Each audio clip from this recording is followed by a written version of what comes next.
On March 15, 1783, General George Washington addressed his men at Reborn as they were on the verge of revolt. Congress has not paid them, and now the pensions they'd been promised were being thrown into doubt. Officers and their men were ready to overthrow the new American system when it had barely begun. But Washington appealed to their honor and their patriotism, urging them to trust in the fragile new political system that the Revolution had only recently created. Washington's speech alone did not immediately calm the crowd. It was only when he took out a letter and, struggling to read it, acknowledged his failing eyesight that the officers were visibly moved. "Gentlemen, you must pardon me. I have grown not only gray, but almost blind in the service of my country." This emotional moment, more than his speech, softened their resolve and convinced them to remain loyal.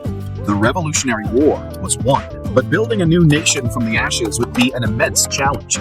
In this series of videos, we will chart the early history of the United States as revolutionary ideals were transformed into the foundations of a powerful nation. We see how it navigated its earliest challenges and meet the men who forged that path through those first formative years. The Articles of Confederation. In 1783, the United States was organized under the Articles of Confederation. The federal government was headed by a single-chambered Congress with the power to manage foreign affairs, declare war, and handle relations with the Native Americans, but little else. States controlled virtually everything else, including trade and taxes. The Articles didn't have a place for a king or a man approximating them. Washington was well aware of this. As the most popular man in the states, and with full control of its military, Washington could easily have swept away the fledgling Republican government and asserted his rule like so many men before him. Instead, in December 1783, he rode into Annapolis where Congress was meeting and relinquished all of his power to them. "Having now finished the work assigned me, I retire from the great theater of action, and bidding an affectionate farewell to this august body under whose orders I have so long acted, I here offer my commission and take my leave of all the employments of public life." It was an intentionally eye-catching surrender of military power to civil. Delivering Congress's official reply, Thomas Jefferson gratefully thanked Washington for his humility. "You have conducted the great military contest with wisdom and fortitude, invariably regarding the rights of the civil power through all disasters and changes." As the Revolution's hero retired to his estates in Mount Vernon, the fate of the country now lay in Congress's hands. Challenges of a new nation. Unfortunately, it was soon obvious that Congress could not effectively meet every challenge facing it. The most immediate issue was economic. The U.S. had a total debt of approximately $77 million, including $40 million in domestic debt and $12 million owed to France and the Netherlands, with the remainder due to individual states. However, it had no powers to enforce taxes or regulate trade, which were both reserved to the states. The states were unenthusiastic at the idea of sending off their revenue to service the federal government's debt. When Congress tried to implement an impost, a sort of tax on trade, which would require the consent of the states, New York, Pennsylvania, and Rhode Island all blocked it, leaving Congress impotent and unable to meet its financial demands. Within the states, the Revolution had caused significant economic disruption. Trade with the West Indies and England had been vital for several states, especially in New England, and their economies were slow to recover. It is no wonder that they weren't happy to kick extra money to Congress. Congress, at least, had broad powers in foreign relations, but here, too, they struggled. Britain still commanded a lot of economic might and territory in the Americas that were initially denied to the United States. Britain continues to occupy strategic positions in the West that blocked American travel and trade into the interior while shutting them out of the lucrative ports of the Caribbean. Spain was no ally either, shutting down U.S. navigation rights along the Mississippi, which Congress tried and failed to regain via diplomacy in 1786. Even France had become frustrated with the new nation, mostly due to Congress's inability to pay the interest on their massive war debts in 1785. Every major European seemed to have a bone to pick with them, so much so that founding father John Jay lamented that the U.S. had become the sport of European politics. For a nation conceived in rebellion against tyranny, there were many who had no sympathy for Congress's struggles. There was a deep skepticism of any form of centralized government after 1783, and the states jealously guarded their power. Uncertainty, impotence, and pessimism were the rules of the day. Westward expansion. If Congress had one success in those early years, it was addressing the settlement problem in the unsettled territories. The unorganized territories in the Northwest, which would one day become Illinois, Indiana, Michigan, Minnesota, Ohio, and Wisconsin, needed to be properly managed. There were plenty of settlers eager to claim land there, so Congress passed laws to govern future settlement. Thomas Jefferson led the way in making arrangements for the Northwest Ordinances of 1784 and 1787, which lay down strict rules for these new societies. Land would be divided into townships of 6 square miles each, further divided into 36 sections of 640 acres each. Lot 16 was specifically reserved for public schools, while other sections were set aside for federal use or sold to settlers at $1 per acre. Jefferson had been warmed to the idea of giving the land to freeholders at no cost, but the government's dismal finances meant they had no choice but to demand payment at no more than $1 per acre. The ordinances also laid down government arrangements. New territories would receive an appointed governor until such time as it was large enough to apply for full statehood. At that point, the new state could be admitted to the Union on equal terms to the existing 13 states with an elected government of their own. In a period that saw constant federal failure, the ordinances were a rare sign of success. They proved that Congress could, when given the proper powers, provide successful solutions. Visions of a new America. Still, the states had to solve most of their own problems for now. This was so in March of 1785, when Maryland and Virginia held the Mount Vernon Conference to peacefully resolve a long-standing dispute over the Potomac River. This example of interstate cooperation outside the structures laid down by the Articles of Confederation impressed men like James Madison, who saw in it a model for interstate cooperation on matters of trade and taxation. Seeking to emulate their success, Congress summoned a convention to discuss expanding its powers over economic affairs. The convention opened at Annapolis in September of 1786, but only 5 states were in attendance. The delegates from other states were so late or weren't coming at all that they were forced to postpone the convention until May of the following year.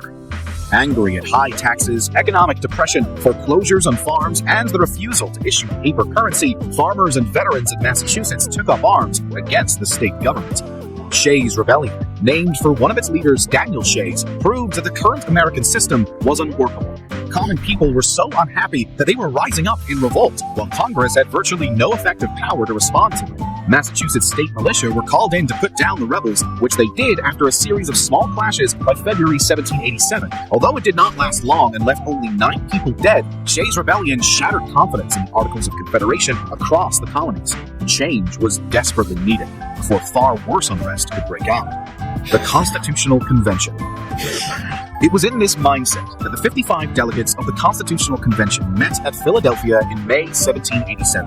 Among them were James Madison, Alexander Hamilton, Benjamin Franklin, and a host of other prominent early Americans who over the next 4 months would hammer out their vision for a Constitution of the United States. Even Washington was convinced to attend, if only so that his absence wouldn't be taken as some sign of disapproval of the new government's arrangements. The convention needed to tackle several key issues. They needed a federal government that was capable of handling the nation's finances and disputes between states. They had to decide where state power stopped and federal power began. This new government needed to be strong enough to respond to crises like Shays' Rebellion without remaking a tyranny like the one they'd just gotten rid of. It also needed to settle the question of how its legislature would be elected. Smaller states like New Jersey wanted a system where representation was given to all states equally, while larger states like Virginia demanded representation based on population. That left another question. What of the slaves? Would states gain more electoral power the more slaves they owned?